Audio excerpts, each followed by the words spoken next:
Well, hi, everybody, and welcome to another Research Thursday session brought to you by Miami-Dade College Learning Resources. My name is Jenny Saxton. I'm one of the librarians at Kendall campus. And my turn to present one of these sessions has rolled around again. So I'm here to talk to you today about the hidden treasures of the library databases. I'm very glad you could join me today, and I thank you for being here. I have a lot to share with you today. So let's see if we can jump right in. All right. And everybody can see my screen, yes? You can see it? Yes? I think so. All right. All right, so for those of you who may not be familiar with our library databases, they are a suite of research tools that the Learning Resources Department here at Miami-Dade makes available to our students, faculty, and staff. We have over 100 different ones. And their main purpose is to meet the typical research needs of the typical undergraduate college student. So if you're taking a class and your professor tells you that you have to write a research paper or make a presentation or work on some kind of a project, and you have to find reliable sources of information on whatever topic you're researching, and you have to cite those sources, the databases are especially good at providing you with the kinds of sources your teachers like to see you use for these assignments. So for the most part, they're all about your schoolwork. So they're pretty serious and scholarly, and they contain things like academic journal articles and newspaper articles, ebooks, video documentaries, and that kind of thing. But if all that sounds just dull, I'm here to tell you that some of the databases also contain materials that can be used just for your personal enjoyment and can be just as entertaining as they are educational. So that's what I want to focus on today, some of the more fun stuff in our databases and some of the things that might be useful to you just in your daily lives, not necessarily related to your schoolwork. And some of these database features are kind of hidden. If you don't know they're there, you'll probably never find them. And others are hidden in plain sight. They might be right up front, but maybe you didn't notice them because you're too busy working on your research assignments. So I'm going to take you on kind of a whirlwind tour of as many of these features as I can get to in the next less than an hour. So I'm going to talk really fast, but if I can't get to everything I want to show you, or if you miss anything, don't worry, because of course there's an accompanying website that has all of the treasures I'm going to mention today and more. So let me just pop the URL for that in the chat. So you'll have this for future reference. But we cannot embark on our database adventure until we know who's on board. So if you wouldn't mind taking a moment to sign in either by scanning the QR code that you see on the bottom right corner of the screen, or let me see if I can put the link to that in the chat. That would be great. Okay, so while you're doing that, okay. So while you're doing that, I'll just mention a couple of things about the databases in general, and then we'll start looking at some of them. So first of all, okay, most of the databases require a login, but that's no problem for you because the login is simply your Miami-Dade username and password, which you use for everything else, so you're used to that. I also want to mention that some of the databases allow you to create your own individual account for yourself within the database. You don't have to do that, once you're in, you're in. But if a database does give you the opportunity to create your own account, you can unlock additional features like the ability to save things in folders or annotate things or set up alerts. It just depends on what the database offers. So be on the lookout for that if you decide to explore some of these databases on your own. Also, if you're a faculty member, I think we have a few of you in the room with us today, be aware that a lot of the databases provide some very nice resources for teachers. And I'll point out a couple of them as we go along, but there's lots more. And finally, I want to make sure everybody understands that all of the treasures I'm going to tell you about today are totally free for you because they've already been paid for. That's kind of the whole point. And then the last thing I want to tell you before we begin, as I mentioned, I'm going to try to get to as many of these as I can. So as we go along, you'll see this little counter up in the top right corner of the screen. So each time I mention a different database, I'm going to count them off so you can keep track of where we are. My goal is to get to 18 of them today. So I'm just going to keep talking. I'm not going to stop. So if you have any questions or comments or recommendations along the way, please do feel free to put them in the chat, because we do have some other librarians here in the room with us, and they have agreed, a couple of them have agreed to keep an eye on the chat and answer your questions, and any others can certainly jump in. So I thank them all for doing that, Aaliyah and Liseth and everybody else who's here. Oh, hey, Christina. And I hope that we can get a nice conversation going in the chat as we go along. All right? All right, so off we go. Okay. So the first thing you have to do on any trip is to get there. So to get to the databases, the easiest way, I think, is to begin at the homepage of the college, mdc.edu, and then hover over academics and then select libraries. Either libraries or learning resources will get you there. And then that will take you to our learning resources homepage.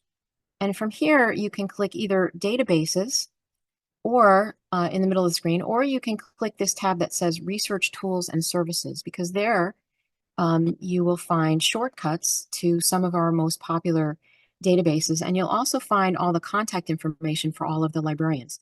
So if you decide to explore some of these databases on your own later on and you need help with that, or have questions, there are librarians available to assist you. So you can find out about all the different ways to get in touch with us on the research tools and services page.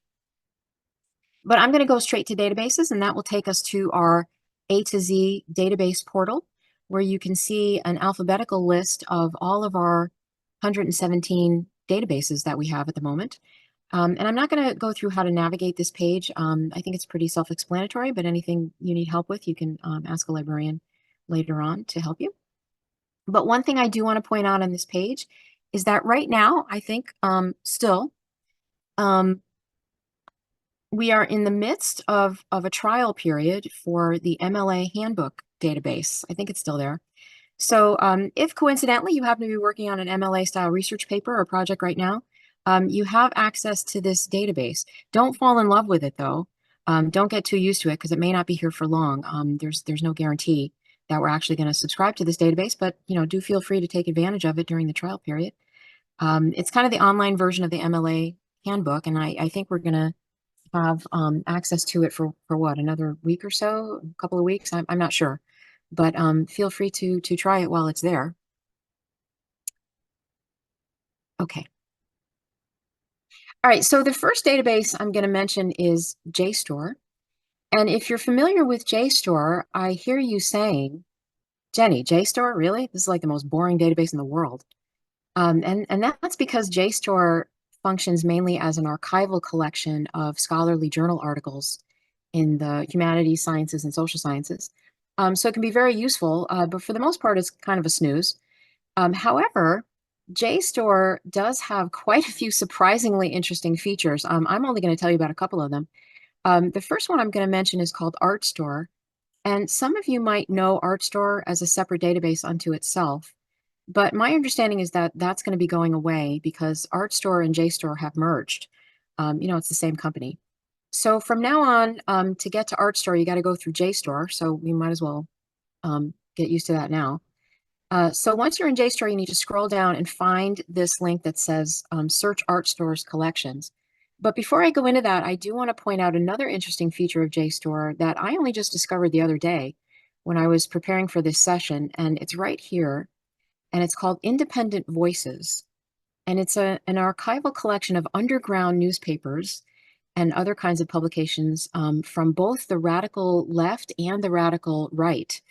I haven't had a chance to really look at it yet, but I imagine it's not for the squeamish. So I'm not going to take us there today, but I wanted to point it out because it's something you might find thought-provoking later on. But I do want to take you into ArtStore. So ArtStore is a collection of over 2 million high-resolution art images from museums and galleries all over the world. And again, I hear you saying, but Jenny, I can just go to Google Images and find a picture of Starry Night by Vincent van Gogh. And that's true, you absolutely can. But ArtStore offers some tools that can help you to view these images. And I have a little video clip here. It doesn't have any sound. Let me see if I can start it. But you can see, let's see if it, did it start? Not yet. Okay, here you go. You can see that because these are high resolution images, you can zoom in pretty far, and then you can click and drag them to, examine them up close. And also, as you'll see in a second, you can compare images up to 4 at a time, I think, side by side, and then zoom into both of them. And, you can see the brush strokes and the canvas and everything. And not just paintings in this database, but sculptures and um, decorative arts and photography and other kinds of artwork as well. Oops, I want to see that again. Okay. And the hidden treasure that I want to point out in this database is a collection of over 2,000 360-degree panoramic images of architecture and archaeological sites. But to get to them, you have to type in this search string. It's a little bizarre, but this is what the ArtStore people told me you have to do now. You have to type in CTY:contributed underscore panoramas, and then you'll retrieve them all. And I have another little video clip to show you what one of them looks like. Let's see. Okay. This is the inside of a cave in China. And these sculptures and wall paintings are from the 10th century. And you click and drag your way around. You can go faster or slower than this. But you can see, it's like being in the room. And there are some panoramas where you can tilt the camera up and look at the ceiling of a cathedral or whatever. Oops, I went too far. I think there's one like of the Eiffel Tower where you're standing underneath it and you can look up through the tower. So these are kind of cool. But it is kind of an oddball collection, though. So if you go in looking for a specific building that you have in mind, you'll probably be disappointed. It's more fun to just go in here and browse the collection. And you can browse by time period, you can browse by geographic location, and a couple of other criteria. Now, if you're a faculty member, don't think you have to be teaching art to make use of these images in the classroom. ArtStore has a lot of very nice resources for teachers that can give you ideas for using these images across the curriculum, including STEM and other areas where you wouldn't necessarily think about using art to help teach these subjects. And they also offer live webinars occasionally that are open to everyone that can really help you to get the most out of this database as a teaching tool. All right. So I want to go back to just regular JSTOR now and tell you about a couple of other features. JSTOR, as I mentioned, is a scholarly database, but they do have a magazine called JSTOR Daily that has articles that are specifically designed to be engaging for undergraduate college students. So they're written at that level, and they're fairly short. And within JSTOR Daily, I want to point out a couple of interesting sections. One is called Quirky History, and the other is called the Cabinet of Curiosities. So this is like news of the weird. And JSTOR Daily is openly available on the web. You don't necessarily have to get to it through the JSTOR database, but there is an incentive for logging into JSTOR first and then going to JSTOR Daily from there. And that's because most of the articles in JSTOR Daily, I'll show you, come with links to related scholarly articles in JSTOR. So if you have a research paper assignment and you're allowed to choose whatever topic you want, this could be a good way to approach this. Find an article in JSTOR Daily that's interesting to you, and then you'll have links to scholarly articles about it. And if you go to JSTOR Daily through JSTOR, you'll already be logged in. So you can go right into these references. Okay. Another nice feature of JSTOR is something called the JSTOR Understanding Series, which is a small collection of literary classics and a handful of historical documents like the U.S. Constitution and Martin Luther King's I Have a Dream speech. The King James Bible is in here, the complete works of Shakespeare, I believe also. And the gimmick to this is that when you open one of these up and you start reading through the full text, like here you can see the I Have a Dream speech, You notice next to each paragraph, there's a number, like the number 5 here. What that means is that somewhere in the JSTOR collection of scholarly articles, there are 5 articles that reference this paragraph in the speech. So if you click the number, a pop-up window opens with links to those 5 articles. So you can read the text and do research on it at the same time, which is kind of handy.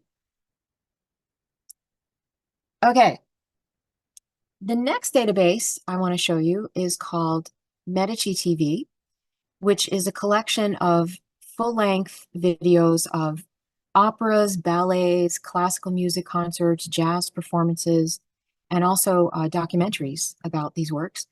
So if you want to get a little culture on, this is a beautiful database. And there are 2 treasures in here that I want to mention. The first is the collection of master classes. And when they say master, they're not joking around. These are the big names, you know, like people like Yo-Yo Ma and Michael Tilson Thomas. And you can watch them imparting all kinds of wisdom to younger talents. And if you're a teacher, even if you don't teach music, it's interesting to see how they do it and, you know, to watch their teaching techniques. And then another treasure in this database is this link up here that says coming soon. This is a calendar of upcoming live streamed events. So you can use this database to watch live performances in real time. And the best part about this is that next to each listing here, there's a button you can click, and then it lets you add the event to your calendar, or you can just put in your email address and it'll send you an email an hour before the performance, so you'll remember to log in. But if you miss it, you know, you can watch the recording later. And I tried it, and it did email me an hour before the performance, so it works. Okay, but if you prefer a play, we have another database for you. This one is called Digital Theater Plus. This is a collection of full-length videos of theatrical performances, everything from ancient Greek plays to Shakespeare to musical comedy and everything in between. And the plus is, in Digital Theater Plus, is an extensive collection of documentaries where actors, directors, costume designers, lighting designers, and everybody else involved in the theater talk about their craft. And again, if you're a teacher, this database offers a lot of accompanying material. For some of the really famous plays, like A Doll's House, for example, there are entire toolkits that include lesson plans, assessments, study guides, the whole shebang is in there. And the hidden treasure in this database is something a little unexpected. If you go to the search bar and type in the words graphic novel, singular, not plural, you will find a small but very nice collection of literary classics in graphic novel form, including a series called Manga Shakespeare. Here you can see a screenshot of Manga Hamlet. And they're really good. Of course, they're abridged, but as you can see, it's pretty faithful to the original text. So if you read Manga Hamlet and you like it, you can then use this database to watch real Hamlet. I think there are 3 or 4 different productions of Hamlet in here, including one by the Royal Shakespeare Company. So, you know, it doesn't get any better than that. Okay, next up is a database called OVERDRIVE, which is a collection of full-text ebooks and e-audiobooks. And the focus of this database is leisure reading. So if you're somebody who likes to read or somebody who likes to listen to an audiobook while you're driving or on the treadmill or whatever, this database includes bestsellers and other popular titles, fiction and nonfiction both. And to get the full experience from OVERDRIVE, they really want you to download an app called Libby. And a lot of people ask what's the difference between OVERDRIVE and Libby. OVERDRIVE, if I'm explaining this correctly, and Christina, correct me if I'm wrong, but OVERDRIVE is the platform where all of these books and audiobooks live, and Libby is the app that you use to read or listen to the books and manage your account. But you borrow these books the same way that you borrow any library book. You just click borrow, and then you can read it. And I believe you can have up to 5 items checked out at a time. And if you're somebody who feels a little squirrely about reading an entire book on your phone, I'm here to tell you that it's really not that bad. I've done it. It's really not bad. But you can certainly read these books on a laptop or a desktop if you prefer. And I think Christina put the link to Libby in there, so that's good. Thank you. And the treasure I want to point out in Overdrive is, again, graphic novels. This database has a nice collection of graphic novels and manga.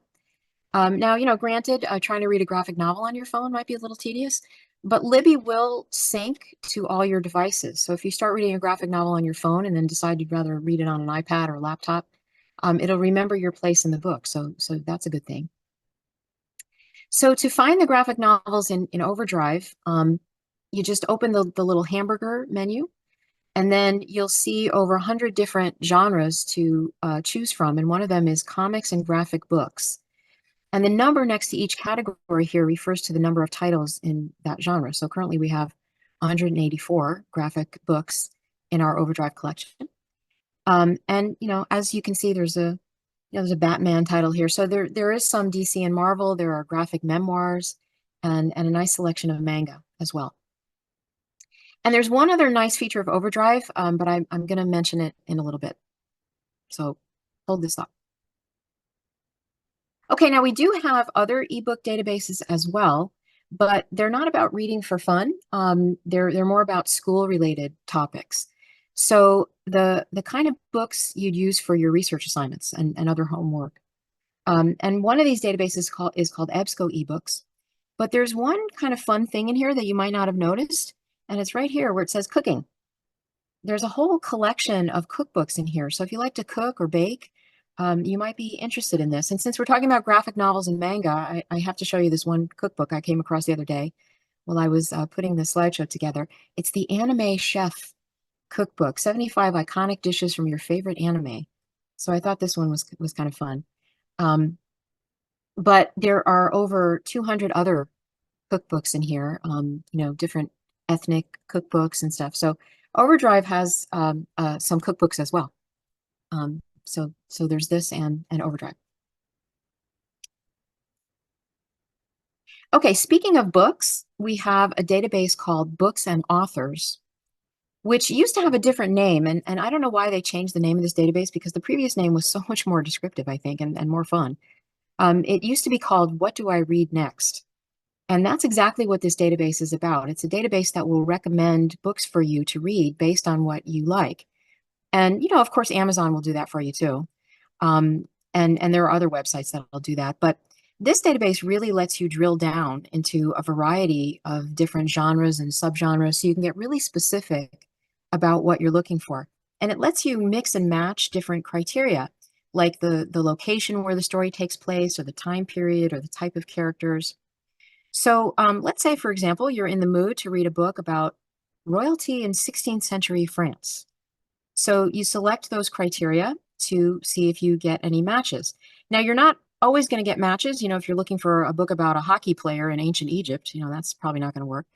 But here you can see I've retrieved 26 books that match all of my criteria. Or if you don't want to do it this way, you can browse through different categories, and there are so many to choose from. The categories that you see listed on the left side of the screen here are actually subcategories just for fantasy fiction alone. So if you want to read a book, a fantasy fiction book about a child in peril, or ancient evil unleashed, you can specify that. So if you're in a book club, this could be a fun way of choosing your next selection, right? Now, it's important to note that these are not ebooks. This is not an ebook database where you can read the books right from here. These are just lists. They're just recommendations. So if you're interested in one of these books and you don't want to buy it, you have to figure out whether a library to which you have access, like your campus library or maybe the public library, has a copy of the book. Or you can go back to our old friend, Overdrive, to see if the book is available as an ebook or audiobook in our Overdrive collection. So let's say I'm interested in this book, Lore, by Alexandra Bracken. I can go back to Overdrive and search for it. And here you can see that indeed we do have it available to borrow. And in this case, we have both the ebook and the audiobook, so you have a choice. We don't always have everything in both formats, but in this case we do. But let's say I want this book, Amari and the Knight Brothers. So I go to search for it in OVERDRIVE, but this time you notice it doesn't say borrow, it says notify me. This means that we don't have this book in our OVERDRIVE collection currently, but if you click notify me, it will alert us, the librarians, to the fact that there's someone who's interested in this book. And then funds permitting, and if we decide the book is appropriate for our collection, we'll add it.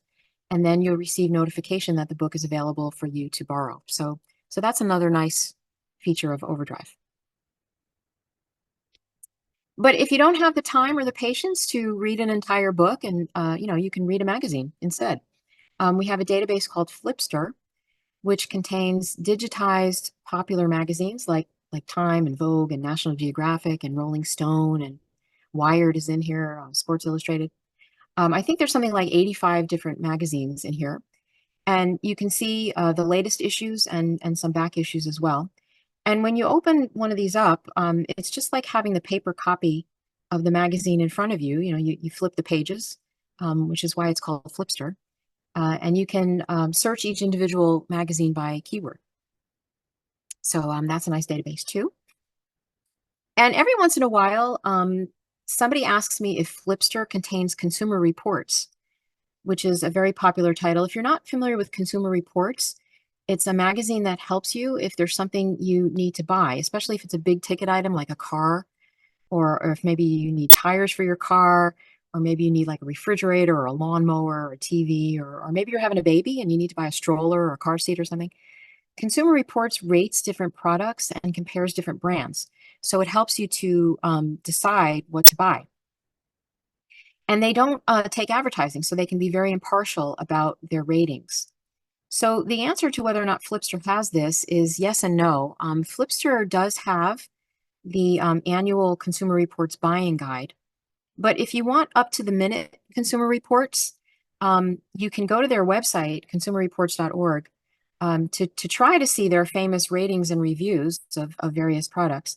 But if you notice up here where it says, ready to get started, join now, that means that they're not going to show you the ratings and reviews unless you pay for a subscription. But don't do that, because guess what? You do have a paid subscription through the Miami-Dade College Libraries. And all you have to do is find the magic link to Consumer Reports. And to do that, you go back to our A to Z database portal that I showed you in the beginning, find the databases that start with C, and then there it is right there, the magic link to Consumer Reports. And if you click that link, it will take you back to the Consumer Reports website. But remember before where it said ready to get started, join now? Well, if you go in through the magic link in our database list, now it's going to say, welcome back, library user, and you're in. I had to use this just last week. I had to buy a washer and dryer, which, is something you don't do every day. And boy, did this come in handy. Okay, similarly, there's another publication whose website you have access to through our databases, and it's the journal Science, which is a peer-reviewed journal on general science topics. So again, instead of going to their website, which I think is at science.org, and hitting a big fat paywall, go back to our A to Z database portal, find the databases that start with S, click the magic link to Science, and poof, you'll have access to their website. Okay. All right, I hope everybody's still with me, because it's time now to get into our time machine, or TARDIS, if you prefer, and travel back in time to a database called New York Times Historical. So the New York Times, as I hope you know, is of course a newspaper, and the New York Times Historical Database is the New York Times going all the way back to the year 1851, which I think is the year the New York Times first started, actually. So you can use this database to experience important historical events, or relive them if you're old enough to remember these things. This one, of course, is from July of 1969, the moon landing, certainly one of the most important events of the 20th century. Here's one that's a little older, and I covered up the front page because I want to see if you can guess what this is. This is the paper from April 16th, April 16th, 1912. What happened the day before? What happened on April 15th, 1912? Does anybody know? Titanic? No. Yes, that you are correct. This April 15th was the day the Titanic hit the iceberg and sank. So this is the actual real-time reporting of this event. And as you can see, the story is still unfolding at this point. They don't know yet which passenger survived and which ones didn't make it. And you can see in the headline, they're a little worried about Mrs. Astor, but she did indeed survive, although I believe her husband was killed. The Astors were a very prominent, wealthy family in those days.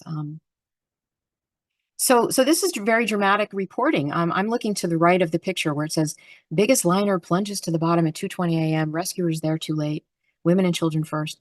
And then on the left side, it says, women and children put over in lifeboats. Vincent Astor calls at White Star Line, or White Star office for news of his father, leaves weeping.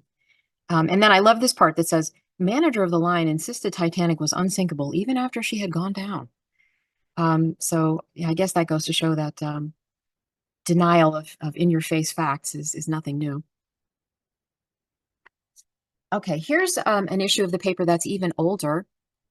This one is from November 20th, 1863. What was happening in the United States in 1863? As I grab a Kleenex here. 1863, what was going on? Gettysburg Address? Yes. Yes, you're really good. I was thinking somebody would say Civil War, but yeah, you've hit the nail on the head there. November 20th, 1863 was the day after President Lincoln delivered the Gettysburg Address. And there's a story here in this issue of the paper called The Heroes of July. And I will, yes, 3 cents. You know what's interesting about that? That's 3 cents for the paper. The later one from the Titanic, which was many years later, was only 1 cent. And this was 3 cents, even though it's before. Maybe because of the war and maybe paper was scarce. No, I don't know. But anyway, I'll enlarge the story for you so you can see it. So again, this is the original news reporting of the Gettysburg Address, and you notice the text of the speech is reproduced here, 7 years ago. We're all very familiar with that. But if you look closely, you'll see sprinkled throughout the text is the word applause, because the person who wrote this article was presumably an eyewitness. That person was there when President Lincoln gave that very famous speech. So they can tell you at which points during the speech people applauded. So suddenly this dusty historical document, this speech that we all grew up knowing about, becomes a living thing. And, I don't know if you're into history or anything, or if you find this as moving as I do, but this kind of gave me the chills the first time I saw it. But on a lighter note, I want to tell you about an English professor we used to have here at Kendall campus who used to give his students a very interesting assignment called contextualizing your birthday.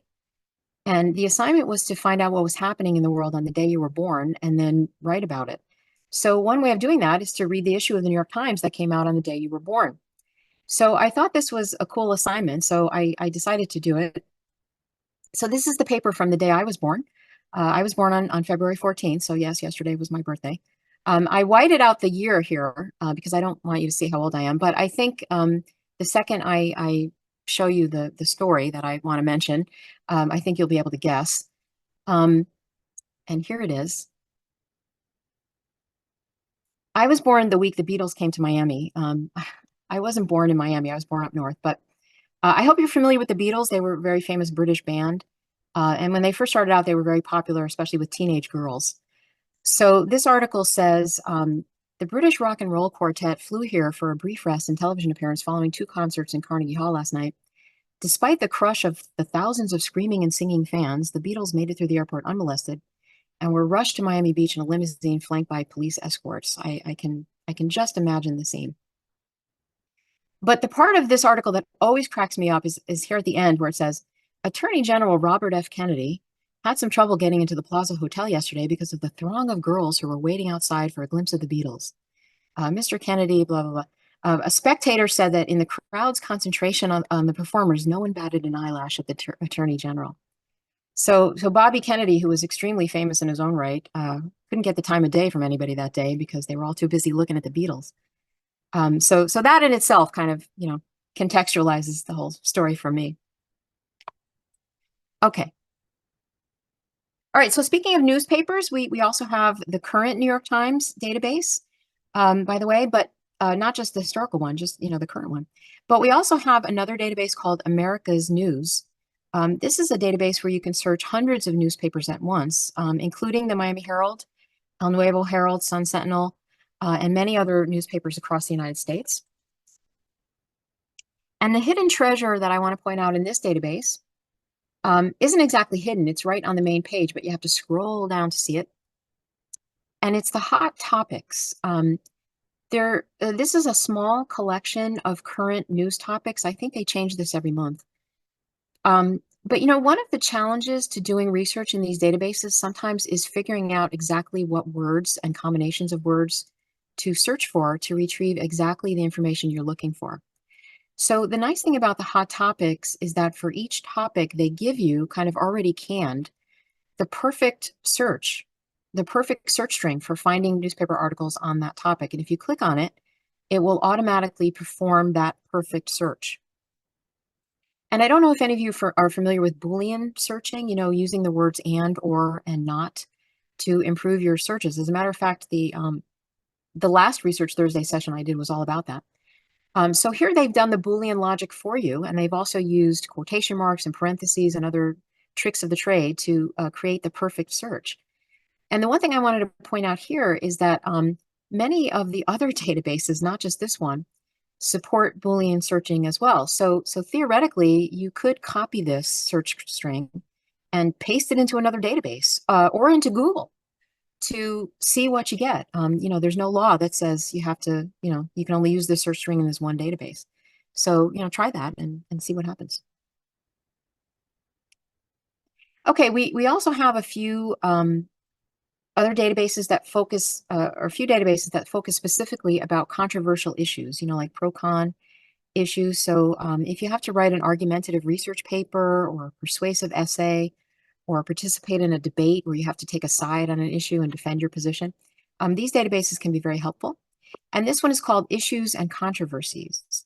And the treasure I want to point out in this one is a collection of editorial cartoons, like this one. The one problem I have with these cartoons is that a lot of them are a little outdated, but some of them are still relevant. Like this one, for example, this is from 2009. But I think it's still pretty relevant today. It's about cybersecurity. But the really nice thing about these cartoons is that they come with discussion questions. I don't know how good they are, but they're there. And there's another database that focuses on controversial issues. This one is called SIRS Researcher. And there are editorial cartoons in this database too. They're a little harder to find because they're not all in one place, like in Issues and Controversies. In SIRS, you have to search for the word cartoons and then limit your results to images. And they don't come with discussion questions, but the upside is that they do provide links to related articles.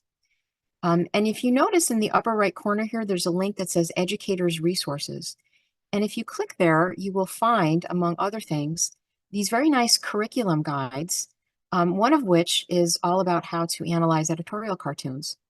So this is a multi-page tutorial / worksheet that really encourages students to look closely at these cartoons. And here you can see they're asking students to consider the symbols, the exaggeration, the oversimplification, etc. And there are other curriculum guides as well. There's one here on how to analyze infographics. There's one for statistics. So potentially useful stuff. And there's also these note organizers, which may be of particular interest to writing tutors. These note organizers are interactive forms that can help you to organize a paper. And you can type in these boxes and you can paste links to articles in here. So if you found an article that could be a good source for your supporting evidence or rebuttal, you can paste it in here in the appropriate place and it can help you to organize your paper. So that's nice. Okay, moving right along, I'm going to check the time here. This is a database called Music Online Listening, which is an archival collection of sound recordings, classical music, folk music, world music. So the music of different ethnicities and cultures from all over the world, jazz, vintage American popular music, just tons of stuff in here. Now, I have to tell you that this is kind of a weird database. The interface sometimes doesn't work the way you think it's supposed to work, and there are spelling mistakes all over this database, but I'm pointing it out because the content is stupendous. Now, don't go in here expecting to find, Bad Bunny or Taylor Swift or, Billie Eilish or, people like that. That kind of stuff's not going to be in here. But you will find people such as this fellow, Cab Calloway. I don't know or if any of you are old enough to know or remember him. He was a very famous orchestra leader during the big band era in the 1930s and 40s. And the last time I gave this presentation, it was a while back, to my utter shock and surprise, a student, a young person who was attending the session, actually knew the correct answer when I asked if anybody knew the name of the song that Cab Calloway is most famous for. So I'm going to ask this group too. Can anybody name the song, Cab Calloway's signature song? Does anyone know?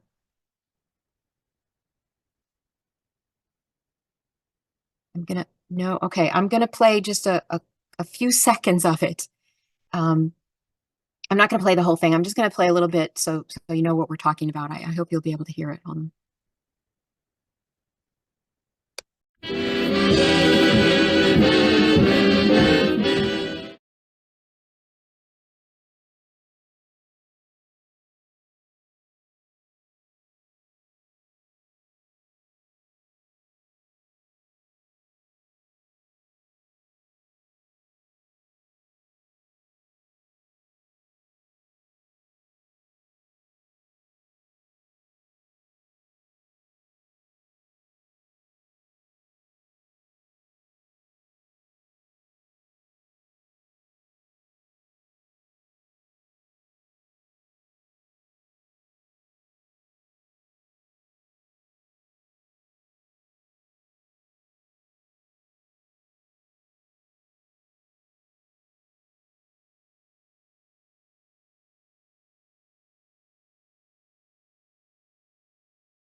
Okay, so wasn't he good? Ariane, is your first time hearing the song? Have you ever seen the movie The Blues Brothers? He does this. He does this. And No, I never saw. Brothers. He I've was never seen the older. movie.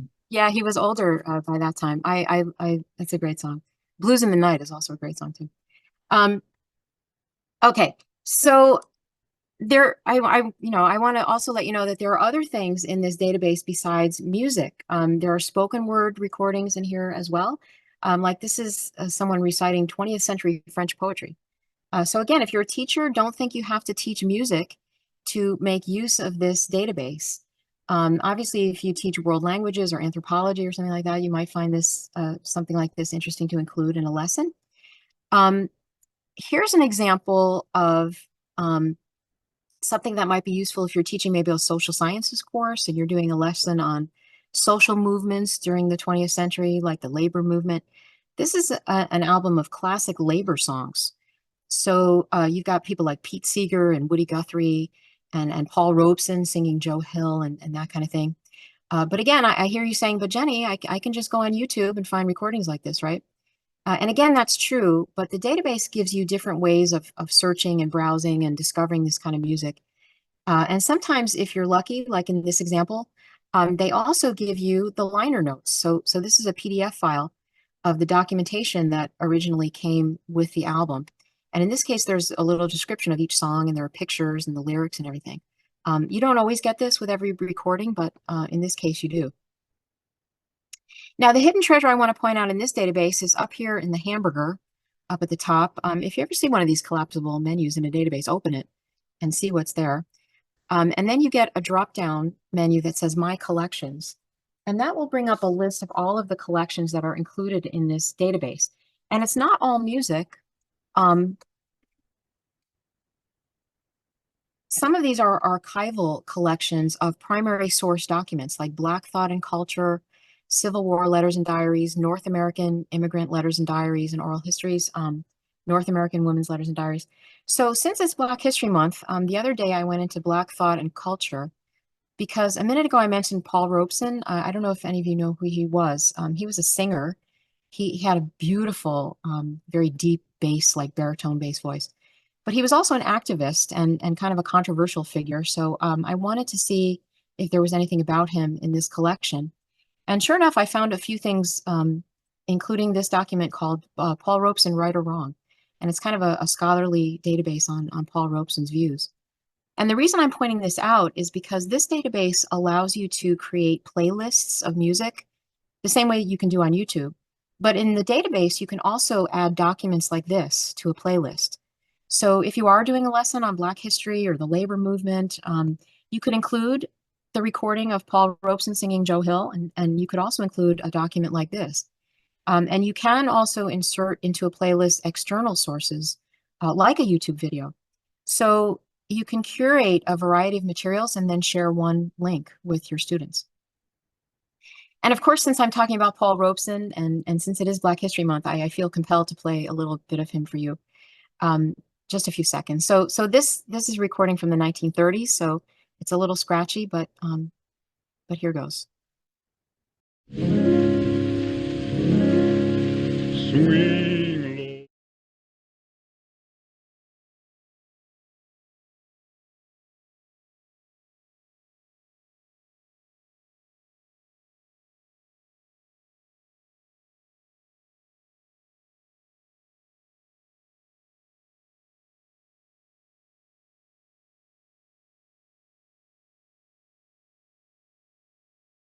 Isn't that pretty? I love his mom. My mother loved him.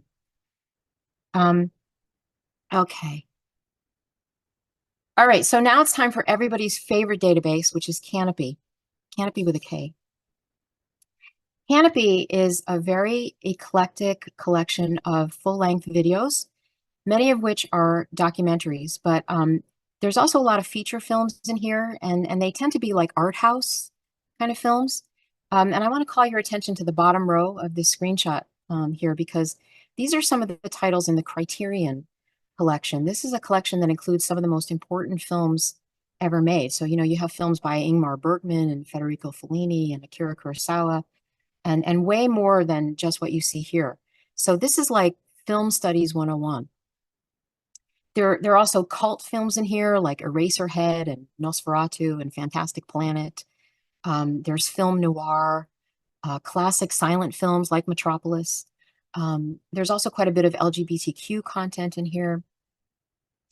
And one thing that you can do in Canopy that a lot of people don't know about is you can type in the name of a well-known film festival like Cannes. And it will bring up some of the films that have been shown at the Cannes Film Festival. Not every single one of them. And some of them are old, but these are great films. Black Orpheus, you see that one in the lower left corner? I love that one. And you can type in the names of a few other big festivals too, like Sundance, SXSW, South by Southwest, Tribeca, Toronto, I think also works. So the only problem with this database is there's so much cool stuff in here that you'll go down these rabbit holes, and before you know it, it's 2 a.m. and you haven't done your homework. So don't say I didn't warn you about that. One brand new feature of Canopy, which I only found out a couple of days ago, is the Canopy Cinema series. Every month, they're going to be highlighting a different film and hosting a live Q&A session with the filmmakers that you can attend online. I think you have to register in advance, but it's free. The March selection ties in with Women's History Month. The April selection ties in with Earth Day. And the May selection is about, apparently it's about the Ivy League admissions controversy. So interesting stuff. You can visit the website, lib.canopy.com/cinema series. That's Canopy with a K. And check it out.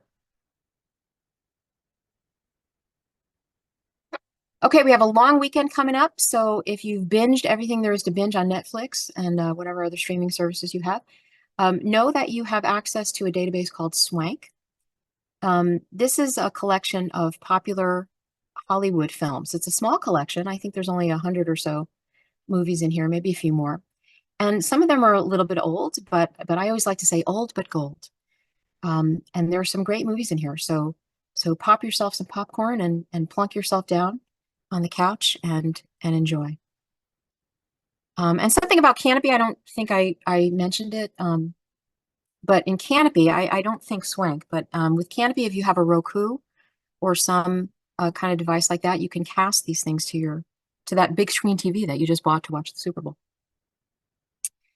Okay, just a couple of more databases to mention very quickly. This one is called Testing and Education Reference Center, also known as Peterson's Test Prep.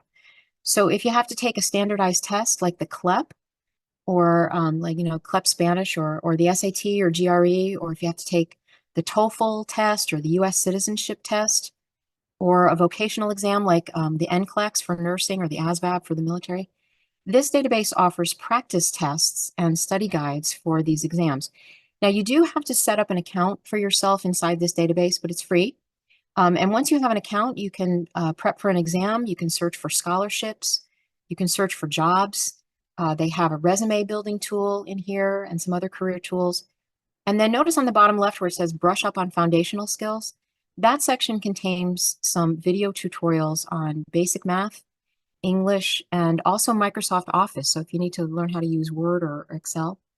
And certainly, you can find YouTube videos on that, but these are professionally done, the videos in here. Okay, look, 18. We're gonna make it. I'm gonna mention one more database, and then I'm gonna tell you about a couple of bonus treasures, and then we'll be ready to wrap things up. This database is called Elementary. It's a database that is specifically designed for children to use. So if you have children at home, or if you have younger brothers and sisters and they have some kind of homework assignment they're working on, or if they just want to learn something new, you can log in for them and give them access to this kid-friendly database. Or maybe you're taking a course in elementary education and you need to see some resources for kids. Here you go. Okay, I saved everybody's favorite treasure for last. It's not that exciting, but students love it. And it's the fact that most of our databases, not all, but most provide you with already formatted MLA and APA citations for the sources you find. And some of them include other styles as well, like Chicago and some other styles. And I'll prove it. Look, cite, cite, cite, cite. Even Canopy has a citation tool. I will caution you, though, that some databases do a better job than others at formatting these references. Like the one you see at the bottom here for this film, Black Orpheus. It looks pretty good, but I think it could use a couple of tweaks. Like, at the very least, you have to do the hanging indent and the double spacing and everything. So you'll still probably want to consult the Purdue OWL website, or maybe the MLA Handbook Trial database that I was telling you about earlier, if you hurry. And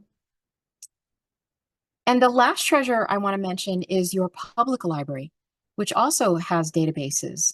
The Miami-Dade Public Library, mdpls.org, has some awesome databases. They have one called Hoopla that you might be familiar with, or that you might enjoy. That's, music and movies and ebooks and stuff. They have some of the same databases we have, but they have different ones too. So check out their website. You might be surprised at what they have to offer. And Hialeah has their own public library, right? I think, but they have databases too. So if you're graduating and you won't have access to the Miami-Dade, you won't have a Miami-Dade login anymore, Miami-Dade College login anymore, or maybe you're retiring or something, you still have access to databases through your public library. And certainly if you go on to a college or university, they'll have databases too, I promise you. All right, so that is my show. Does anybody have any questions or comments or recommendations, or favorite databases of their own or features of their own that they know about and use? The floor is open, and thank you all so much for being here. I can't believe I did all of that in an hour. I hope you're still with me.